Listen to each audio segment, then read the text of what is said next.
અત્યારના જે સમય ચાલી રહ્યો છે એ સમય દરમિયાન જે કંઈક વર્તમાન સમસ્યા ક્રિએટ થાય અને એ સમસ્યાને સોલ્વ કરવા માટે જે સંશોધન શોધવામાં આવે છે અથવા તો સંશોધન કરવામાં આવે છે એ સંશોધનને વ્યવહારિક સંશોધન અથવા તો વ્યવહારિક સમસ્યા એને આપણે કહી શકીએ છીએ. બીજું છે કે સિદ્ધાંત કે નિયમોને વ્યવહારમાં મૂકવાનો તેનો હેતુ હોય છે. આનાથી આપણે જ્ઞાન પ્રાપ્તિનો મુખ્ય હેતુ નથી, પણ જે જ્ઞાન પ્રાપ્ત થાય એનોથી જે સિદ્ધાંતો ક્રિએટ થયા અથવા તો જે નિયમો વ્યવહારમાં આવ્યા એને હેતુ મૂકવાનો મુખ્ય હેતુ એ છે કે સિદ્ધાંતો કે નિયમોને વ્યવહારમાં મૂકવા જોઈએ. કોઈ ક્ષેત્રની સમસ્યા ઉકેલી શકાય છે. શિક્ષણ ક્ષેત્ર ખૂબ વિશાળ ક્ષેત્ર છે. આ ક્ષેત્રની ઘણી બધી સમસ્યાઓ છે અને એ ઘણી બધી સમસ્યાઓને ઉકેલવા માટે આ વ્યવહારિક સંશોધન ખૂબ જ ઉપયોગી છે. કોઈ સિદ્ધાંતની કસોટી કરી શકાય છે. ઘણા બધા સિદ્ધાંતો ક્રિએટ થઈ રહ્યા છે અને એ સિદ્ધાંતોને જ્યારે કસોટી દ્વારા પાસ કરવામાં આવે છે તો એ વ્યવહારિક સંશોધન છે એમ કહી શકાય. કોઈક નિયમનું સ્પષ્ટીકરણ કરી શકાય છે. કોઈક નિયમ મળે છે તો એ નિયમને ખરેખર આ નિયમ મૂકવા જેવો છે કે નહીં એ બધી જ બાબતો એ વ્યવહારિક સંશોધનની અંદર આવી શકે છે. ત્યાર પછીનું સંશોધનનો પ્રકાર છે તે ક્રિયાત્મક સંશોધન છે.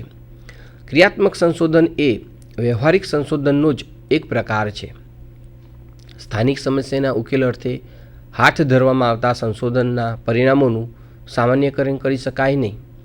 એટલે શિક્ષકને પોતાના ક્લાસરૂમની અંદર કોઈ સમસ્યા સતાવતી હોય, ધારો કે કોઈક બાળક ક્લાસની અંદર રોજ મોડું આવે છે અથવા તો કોઈક બાળક ગણિતની અંદર રસ દાખવતું નથી અથવા તો વિજ્ઞાનની અંદર રસ દાખવતું નથી, તો એ ક્રિયાત્મક સંશોધન કરશે અને એ પોતાની શાળા પૂરતું મર્યાદિત અવસ્થામાં રહેશે.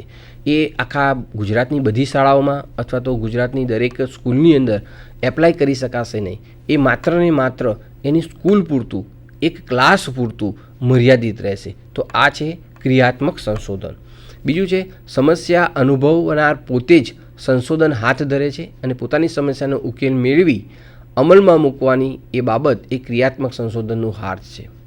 કે જે સમસ્યા ઉદ્ભવે છે એ સમસ્યા અનુભવનાર અથવા તો જે સમસ્યા જ્યાંથી ઉત્પન્ન થાય છે એ શિક્ષક પોતે જ આ સમસ્યાનું સોલ્યુશન લાવે છે અને એ સમસ્યાને એ પોતાના ક્લાસરૂમની અંદર અથવા તો પોતાની સ્કૂલની અંદર એપ્લાય કરે છે અને એપ્લાય કર્યા પછી એના જે કંઈક પરિણામો આવે છે તે પોતાની સ્કૂલ પૂરતા મર્યાદિત રાખે છે. તો આ ક્રિયાત્મક સંશોધનનું હાર્દ છે.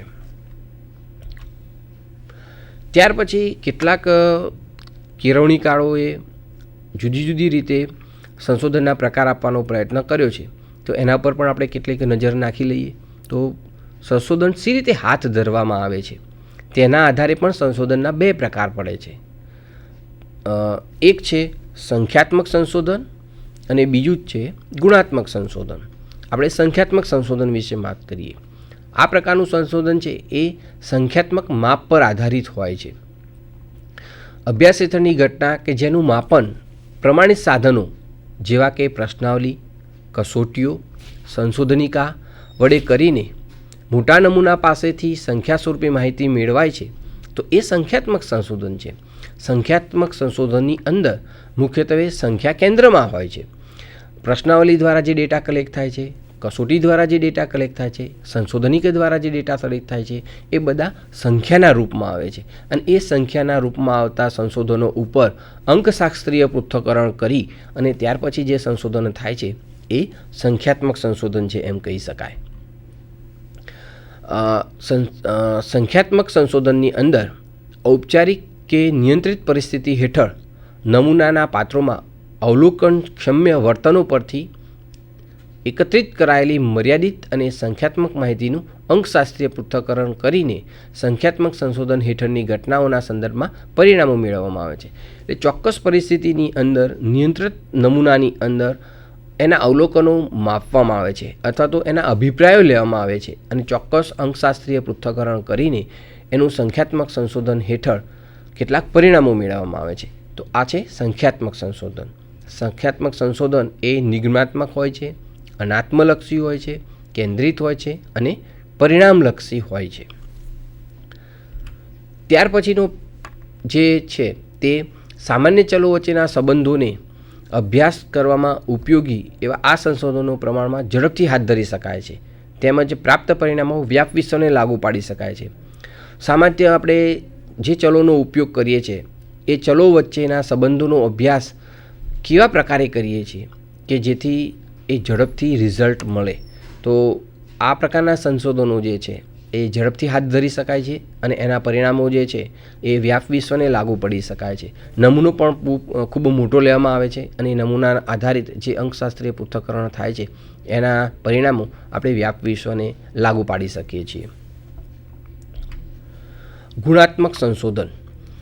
ગુણાત્મક સંશોધન એ અભ્યાસ પર આધારિત છે, એટલે કે ગુણને લગતું કામ જે છે, એટલે કે શબ્દ પર આધારિત બાબત જે છે એ ગુણાત્મક સંશોધન છે એમ આપણે કહી શકીએ. અભ્યાસ હેઠળની ઘટના કે જેનું બિન પ્રમાણિત સાધનો, જેને કોઈ પ્રમાણિત કરવામાં આવતા નથી એવા સાધનો જેવા કે ક્ષેત્ર નોંધો છે, દસ્તાવેજો છે, સહઅભ્યાસિક અવલોકનો છે, મુક્ત મુલાકાત છે, વડે અભ્યાસ હેઠળની ઘટના અંગે નાના નમૂના પાસેથી વિસ્તૃત શાબ્દિક માહિતી મેળવાય છે.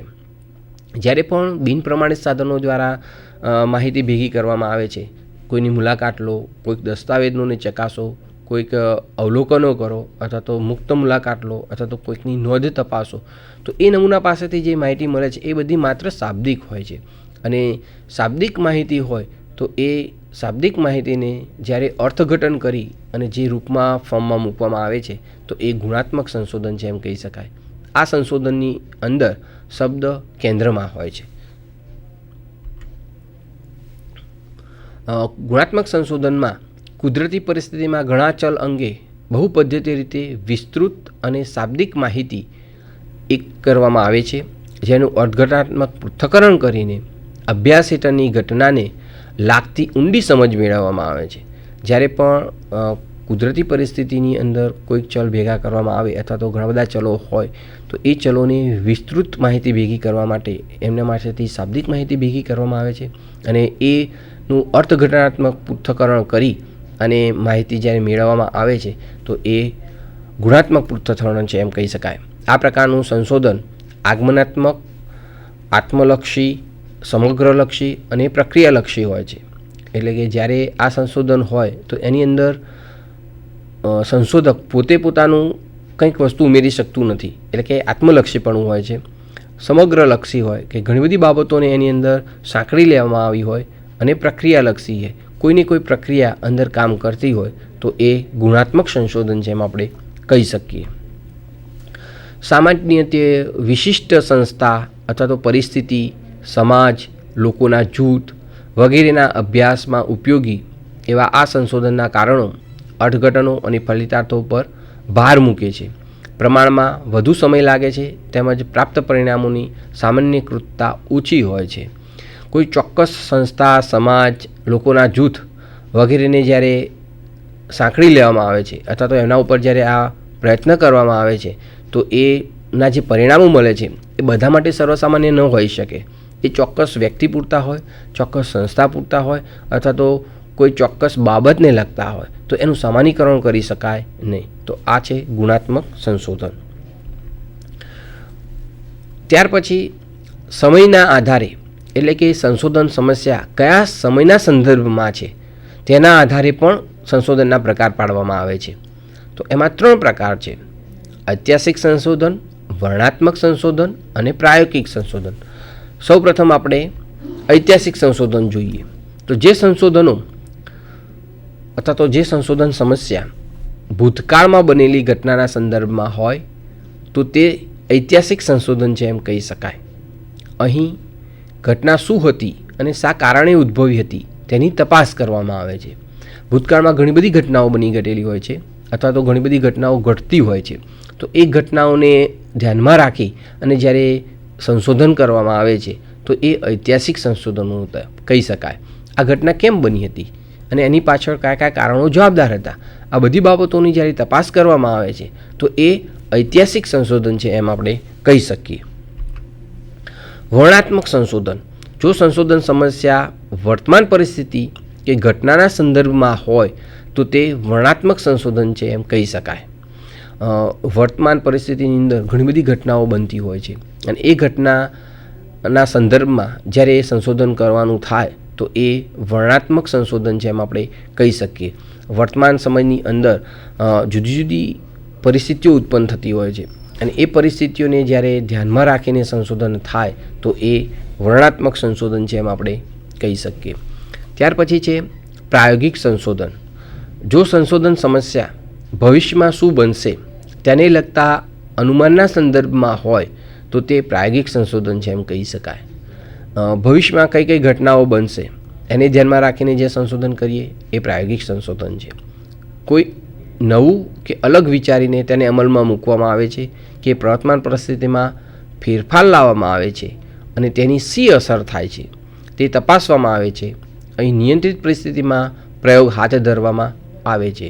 દાખલા તરીકે વ્યાખ્યાન પદ્ધતિથી ભણાવો અથવા તો કોઈક ઓડિયો વિડિયો એડ્સ અથવા તો કોઈક નાટ્યકરણ પદ્ધતિથી ભણાવો તો આ બે પદ્ધતિઓની અસર એકબીજા ઉપર કેવી થશે અથવા તો એનાથી શું ફેરફાર થશે, કઈ પદ્ધતિ વધારે સારી, તો આ પ્રાયોગિક પદ્ધતિ છે.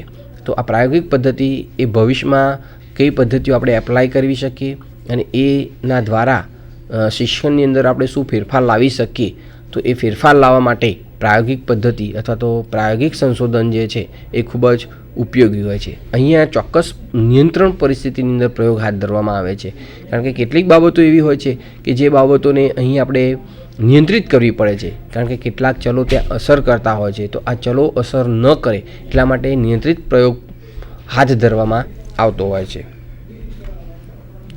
ત્યાર પછી હેતુના આધારે કે સંશોધન દ્વારા શું કરવાનું છે તેના આધારે સંશોધનના પણ 3 પ્રકાર પડે છે.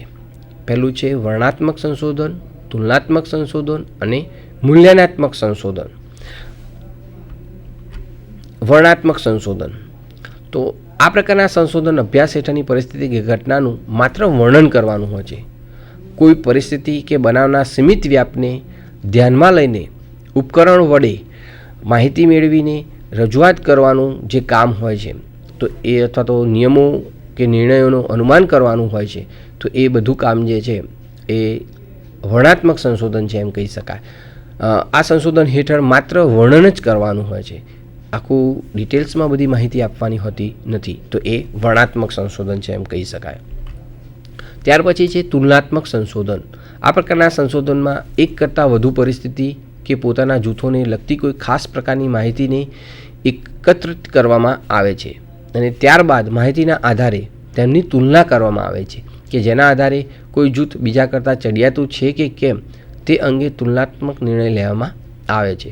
તો અહીંયા ધારો કે એજ્યુકેશનની અંદર આપણે વિચારીએ તો ટ્રેડિશનલ પદ્ધતિથી ભણાવીએ અને યોગ કરીને ભણાવીએ તો એનાથી શું ફેરફાર થશે, વિદ્યાર્થીઓની બુદ્ધિશક્તિમાં કંઈક ફેરફાર થશે, એની યાદશક્તિમાં કંઈક ફેરફાર થશે, તો કઈ પરિસ્થિતિ વધારે સારી, એટલે એ પરિસ્થિતિની અંદર કેવા ફેરફારો કરીએ તો આપણને રિઝલ્ટ વધારે સારા મળી શકે. તો અહીંયા એક બાબતની તુલના બીજી બાબત સાથે કરવાની છે કે યોગ કરાયા પછી કરાવીએ તો વધારે સારું ભણી શકે છે કે યોગ કર્યા પછી વિદ્યાર્થીઓ વધુ સારી ભણી શકે છે. તો અહીંયા તુલનાત્મક સંશોધન જે છે એ ખૂબ જ અગત્યની બાબત છે. ત્યાર પછી મૂલ્યાંકનાત્મક સંશોધન. આ પ્રકારના સંશોધનમાં કોઈ સંસ્થા, વ્યક્તિ, ઘટના, પરિસ્થિતિ કે કાર્યનું કોઈ ચોક્કસ ધોરણો કે માપદંડોને આધારે મૂલ્યાંકન કરવામાં આવે છે અને સારું, ખરાબ, સફળ, નિષ્ફળ, મેળવેલી કક્ષા વગેરેના સંદર્ભમાં મૂલ્યાત્મક નિર્ણય લેવામાં આવે છે. આ સંશોધન એવા પ્રકારનું છે કે કોઈ સંસ્થા, ઘટના, પરિસ્થિતિ કે કાર્યનું ચોક્કસ ધોરણોને માપદંડને રાખીને મૂલ્યાંકન કરવામાં આવે અને પછી કહેવામાં આવે કે આની અંદર આ સારું છે, આ ખરાબ છે, આ સફળ છે, આ નિષ્ફળ છે, મેળવેલી એમની કક્ષા કયા પ્રકારનું છે. તથા તરીકે નેક દ્વારા જુદી જુદી સંસ્થાઓનું મૂલ્યાંકન કરવામાં આવે છે અને એ સંસ્થાઓ દ્વારા પહેલાં શું હતું અને હવે પછી કેટલો ફેરફાર પડ્યો. તો ગુજરાતની કેટલી સંસ્થાઓ નેકમાં આગળ વધી અને એમના પછી 5 વર્ષે જ્યારે રિન્યૂ કરવામાં આવે છે તો એની અંદર શું ફેરફાર થયું, તો એવું કોઈક સંશોધન કરવામાં આવે તો એ મૂલ્યાંકનાત્મક સંશોધન છે એમ આપણે કહી શકીએ. ત્યાર પછી છે તારણ કે સંશોધનના પ્રકારના વર્ગીકરણમાં સંશોધન હાથ ધરવાની સ્વાયત્તાની બાબત અને પ્રાપ્ત પરિણામ પરના નિર્ણયની બાબત કેન્દ્રમાં હોય છે. તો એ છે તારણ કેન્દ્રિત અને નિર્ણય કેન્દ્રિત સંશોધન. તારણ કેન્દ્રિત સંશોધન, તો આ પ્રકારના સંશોધનોમાં સંશોધક પોતાની ઈચ્છા અનુસાર સમસ્યા પસંદ કરે છે, યોજના બનાવે છે અને તારણો મેળવે છે. અહીં સંશોધન સમસ્યા પસંદ કરવાની બાબતમાં સંશોધક પાસે પૂરી સ્વાયત્તતા હોય છે. અહીં પ્રાપ્ત પરિણામોને ધ્યાનમાં રાખીને કોઈ નિર્ણયની બાબત મહત્ત્વની નથી. સંશોધક જે ઈચ્છે એ પ્રકારની પોતાની ઈચ્છા અનુસાર સમસ્યા પસંદ કરે અને એ સમસ્યા પસંદ કરીને એના તારણો મેળવે છે, એની યોજના બનાવે છે, પોતાને મનગમતી યોજના પસંદ કરે છે, મનગમતા નમૂના પસંદ કરે છે, મનગમતા અંકશાસ્ત્રીય પૃથ્થકરણ કરે છે અને એ બધી જ બાબતોને ધ્યાનમાં રાખી એ સ્વાયત્ત હોય છે અને એના પરિણામો જે છે એ કોઈ નિર્ણયની બાબતમાં મહત્ત્વના હોતા નથી. તો આ છે તારણ કેન્દ્રિત સંશોધન. ત્યાર પછી નિર્ણય કેન્દ્રિત સંશોધન. તો આ પ્રકારના સંશોધનોમાં સંશોધક પોતાની ઈચ્છાને બદલે નિર્ણય લેવાની જરૂરિયાત પ્રમાણેનું સંશોધન સમસ્યા પર સંશોધન હાથ કરે છે. ઓપરેશનલ સંશોધન એ આ પ્રકારનું સંશોધન ગણાય છે. તેના પરિણામો એ ઉચ્ચ અધિકારીઓ હેઠળના કાર્યોમાં તેના માટે મહત્ત્વના નિર્ણયો લેવાના આધારે બને છે. આજના જે છાપાની અંદર જે હતું કે ધોરણ 3 થી 5ના વિદ્યાર્થીઓની અંદર જે પરીક્ષા બોર્ડ દ્વારા લેવામાં આવશે, તો એક પ્રાયોગિક ધોરણે સંશોધન કરવામાં આવી રહ્યું છે અને એ સંશોધન જ્યારે થઈ જશે તો અધિકારીઓને ખબર પડશે કે કયા ધોરણોની અંદર ગણિત, વિજ્ઞાન અથવા તો અંગ્રેજી વિષયની અંદર કેવા ફેરફારો મૂકવા જોઈએ. તો સંશોધક પોતે સંશોધકો કોઈકને આપ્યું જ હશે અને એ સંશોધન દ્વારા સંશોધક પોતાની ઈચ્છા અનુસાર ત્યાં નિર્ણય નથી લેતો, પણ જે તે રાજ્ય સરકારને આધારિત ત્યાં કામ કરવાનું હોય છે. એટલે સંશોધન જરૂરિયાત જે છે એ રાજ્ય સરકારની જે છે એ રાજ્ય સરકારની જરૂરિયાતને આધારે એ સંશોધન કરવાનું હોય છે. તો એ નિર્ણય જે છે એ જે તે અધિકારીઓ, ઉચ્ચ અધિકારીઓ હેઠળ હોય છે અને એમને ધ્યાનમાં રાખીને સંશોધન કરવાનું હોય છે. તો નિર્ણય કેન્દ્રિત સંશોધન. ત્યાર પછી સંશોધનના આ પ્રકારના વર્ગીકરણમાં માહિતીના સંદર્ભમાં બે પ્રકાર પડે છે. એક